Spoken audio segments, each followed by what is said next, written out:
Europa era una joven princesa fenicia de la ciudad de Tiro.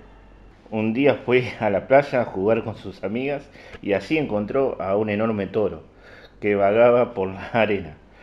Era tan manso y de una blancura tan inmaculada que Europa no se resistió a la tentación de jugar con él. Animada por sus compañeras, acabó montando sobre el lomo del animal, un gesto que no debía de ser muy natural en una época en la que aún no se conocía la equitación. En ese momento, el toro blanco se lanzó hacia el mar y, haciendo caso omiso tanto de los gritos de Europa como de sus compañeras, nadó con la potencia. Una vez llegados a Creta, a más de 1000 kilómetros de distancia, a la sombra de unos frondosos plátanos, el toro se unió a la doncella. El toro blanco no era otro que Zeus, que se había encaprichado de la joven Europa y que, como tantas veces había hecho y volvería a hacer, se transformó en una criatura diferente para recurrir al engaño. Aquí suponemos o queremos suponer que el rey de los dioses no se dejó llevar por la impaciencia y antes de consumar su deseo por Europa tuvo la delicadeza de recuperar su propia forma. Europa concibió 3 hijos, Minos, Radamantis y Sarpedón.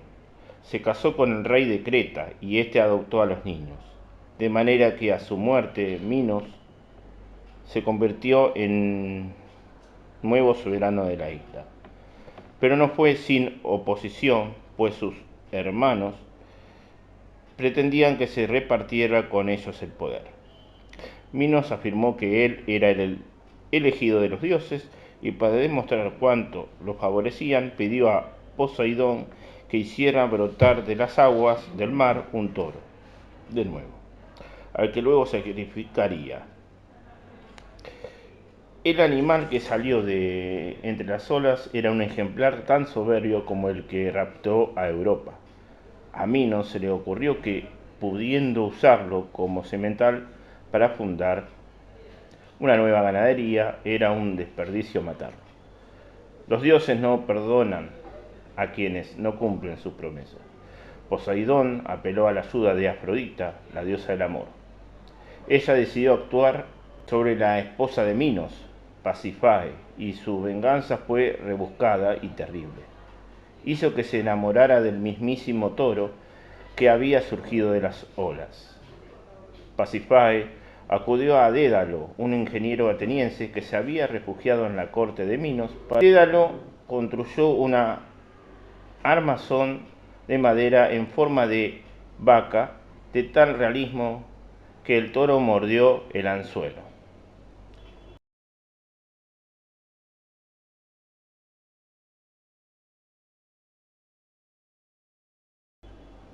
De aquella unión nació un monstruo propio de la más aberrante injerencia genética, el Minotauro, con cuerpo de hombre y cabeza de toro. Para ocultar al mundo aquella vergüenza y sus cuernos, el rey Minos ordenó a Dédalo que, puesto que era en parte culpable de lo sucedido, fabricase una especie de trampa para encerrar al monstruo. Dédalo construyó el laberinto, un gran palacio sembrado de innumerables salas y pasillos, con una planta tan complicada que solo su arquitecto sabía orientarse en ella. Entrar era fácil, pero salir resultaba imposible. Minos encerró en el corazón del laberinto al monstruo, pero el Minotauro necesitaba carne humana para alimentarse y el rey no estaba dispuesto a sacrificar a los súbditos de su propia isla. Como gracias a su flota ostentaba la talasocracia, la supremacía en el mar, decidió pedir un tributo humano a las islas y ciudades que se hallaban bajo su dominio. Así la ciudad de Atenas le correspondía enviar cada 9 años a 7 hombres jóvenes y otras tantas doncellas para que entraran al laberinto y sirvieran de alimento al Minotauro.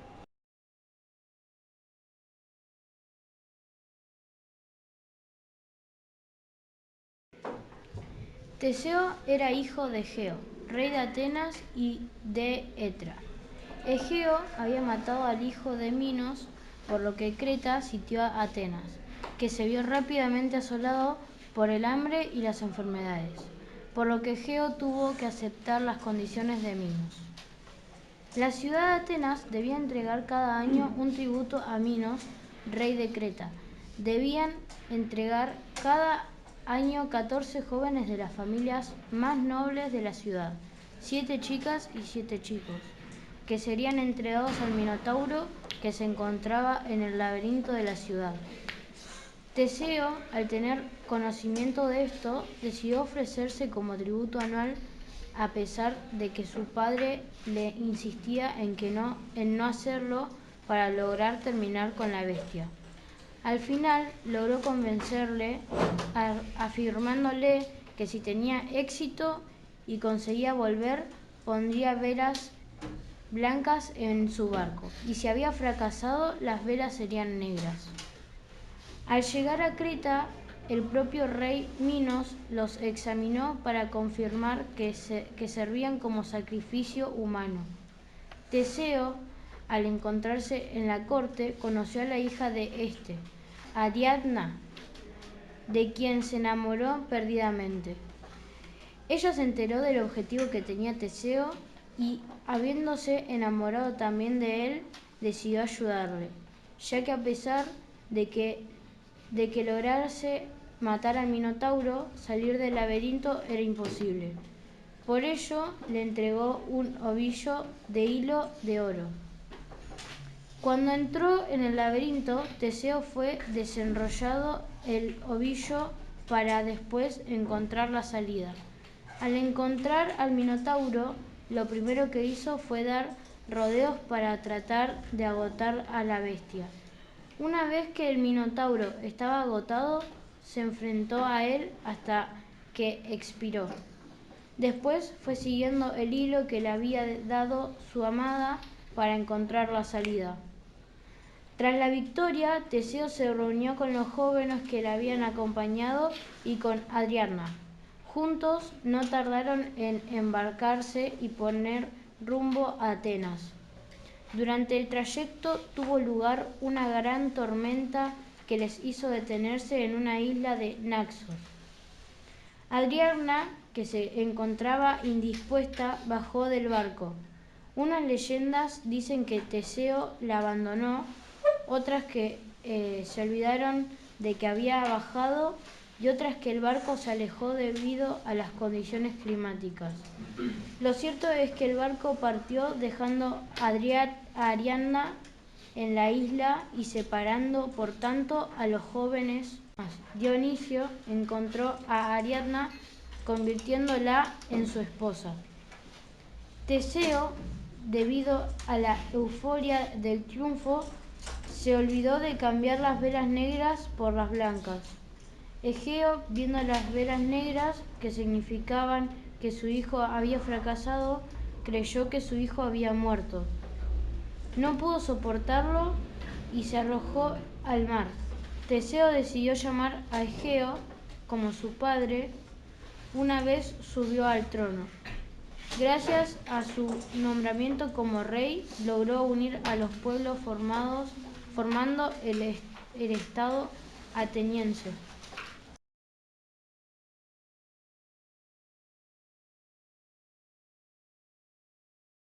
Vamos a analizar cómo es el territorio, dónde está ubicado geográficamente Grecia, la antigua Grecia. ¿Dónde está ubicado geográficamente? En Europa. Europa, el continente europeo.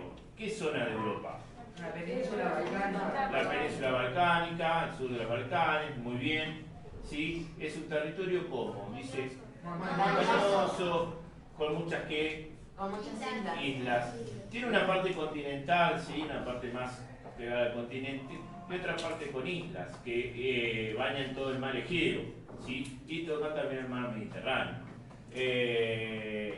Entonces, ¿qué pasa? Y están divididos en dos partes las islas. ¿Las islas qué? Cícladas y las islas esporadas. Las islas Cícladas y esporadas, y también tienen penínsulas el territorio griego. Del Ática, exactamente, del Ática. Más fuerte, Ática. Ática. ¿Quién está en Ática? Una de las polis, una de las ciudades más características de Grecia, que es Atenas, que actualmente es la capital de Grecia. Bien. Y después la otra península, que parece como una mano de 4 dedos, dice ahí, que es la península del Peloponeso. ¿Y quién está ahí? Otra polis, que bueno, que de la antigüedad era una de las polis más características de Grecia, ¿sí? Y que tenía un poder militar, guerrero, que después lo vamos a ver en otras clases, que es la poli de Esparta, ¿sí? Bien, ¿cómo se les llama a estos lugares? ¿Cómo se les llama a estos lugares? ¿Cómo le dice el griego de esa época? ¿Cómo lo va a llamar? El Hades. ¿Cómo lo va a llamar el griego? El Hades. Bien. Y asimismo, ¿cómo se llaman? Helenos. Helenos, exactamente. Y se llaman helenos. ¿Y cómo consideran a los que no viven ahí, a los que están afuera? Extranjeros, a los que están en el norte de Grecia, Macedonia, Jonia, todo lo consideran, digamos, extranjeros.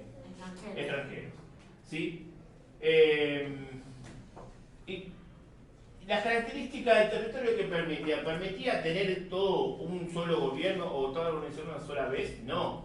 ¿Por qué? Por las separaciones que había, por las incomunicaciones que había de las montañas, que no eran tan grandes, pero que no permitían una gran comunicación entre las partes geográficas. Aparte de las islas, ¿no? Pero bueno, más adelante en la historia de Grecia hay diferentes formas de gobierno, y cada polis tenía una monarquía, o después, más adelante, de la democracia y eso, ¿sí? Formas distintas de organizarse, ¿sí? Bien. Y una de las... ¿Cuáles son las islas más grandes? ¿Sí? Generalmente... primero las islas... ¿Cuál es el mar que, digamos, que está ahí en Grecia? El mar Egeo. También tenemos el mar Mediterráneo que hay, pero el Jónico también, pero entre ellos están las islas Cícladas y las Esporadas, pero hay dos islas muy grandes, que es la Eubea y ¿cuál? La que vamos a analizar. La isla de Creta que vamos a analizar nosotros, ¿sí?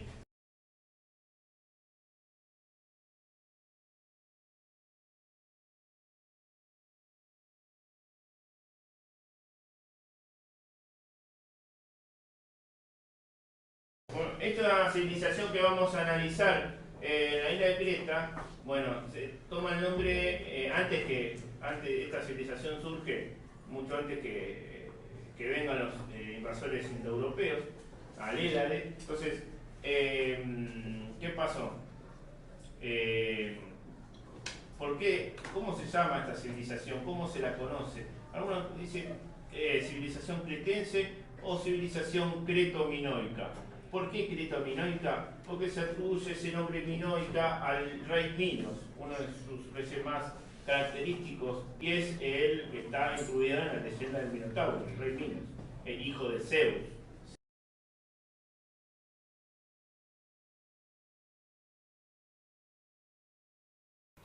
Periodo prepalacial, 3500-1900 a.C., caracterizado por la creación de grandes asentamientos en los lugares donde más tarde se constituirían las ciudades y los palacios. Hay una organización comunal y una aparente estabilidad. Es una cultura descentralizada, sin terratenientes poderosos y ningún tipo de autoridad central. Los minoicos tuvieron contacto con Egipto y pueblos de Asia Menor con quienes comerciaron cobre, estaño, marfil y oro. Periodo protopalacial, del 1900 hasta el 1700 a.C. Se empiezan a construir los primeros palacios. Se vio el surgimiento del sistema de escritura jeroglífico. Hubo agitación social, peligros externos y migraciones tanto de la Grecia continental como de Asia Menor. Los minoicos comenzaron a establecer colonias en las islas de Cira, Rodas, Melos y Citera. Después de un tiempo de turbulencias, los minoicos continuaron comerciando. Eran ciudades independientes, dispersas por la isla, gobernadas cada una por una monarquía, las que estaban en la isla de Creta. Este periodo termina cuando los palacios fueron destruidos, quizás por rebeliones internas, ataques exteriores o tal vez terremotos. Periodo neopalacial, 1700 al 1400 a.C. Época de mayor esplendor de la cultura minoica. Se caracteriza por la cantidad de palacios erigidos por toda la isla. Se habían reconstruido los palacios. Se construyeron en las ciudades de Noxos, Festos y Sacros, junto con otros palacios más pequeños que se extendían por toda Creta. Fuera de los palacios se constituyeron pequeños pueblos y villas agrícolas con almacenes, templos y talleres. Se cree que estas villas eran centros de poder menores y hogares para gente rica. Durante este periodo se cree que hubo unidad política. La Creta minoica alcanza su cenit. La red de caminos pavimentados se expandió para conectar los palacios y pueblos de toda la isla, lo que aumentó aún más la actividad comercial. Periodo postpalacial, 1400 al 1150 a.C. Vio a Noxos perder prominencia como asentamiento y la decadencia de la cultura minoica, así como la helenización paulatina de la isla. La cultura minoica domina las islas del Egeo y se expande al Peloponeso. Con la invasión de los pueblos indoeuropeos, y más exactamente los aqueos, que fundaron las ciudades y la cultura micénica, estos rivalizaron con los minoicos, el control del mar Egeo y sus rutas comerciales. Los aqueos invadieron la isla de Creta, se destruyeron los palacios, la ciudad de Noxos, entre otras, y marcó la caída de la civilización creto-minoica. La cultura micénica sobrepasó a la cultura minoica y dominó la isla de Creta. Pero en el 1150 a.C., los dorios acabaron con la cultura micénica y los minoicos pronto asimilaron todos los elementos de la cultura helénica. Es una civilización que vive del comercio marítimo. Después vamos a ver por qué también. Pero generalmente, ¿qué comercian ellos? Cereales, metales como el bronce, vinos, la vid, ¿qué más? Aceites, ¿sí? Pero pregunto, si ellos viven del comercio marítimo, ¿qué van a construir principalmente? Barcos, ¿sí? Van a trabajar las embarcaciones, trabajan la madera también, y bueno, comercian en todas esas cosas que ustedes dijeron, ¿sí? Pero también se destacaron en el arte, también en las cuestiones, en los grandes palacios que hacían, que construían, había pinturas que ellos pintaban las cosas de su vida cotidiana, ¿sí? Que manifestaban toda su vida, digamos, ¿no? Como por ejemplo, ¿qué cosas? Sí, ¿qué pintaban en los palacios? Pájaros o seres marinos.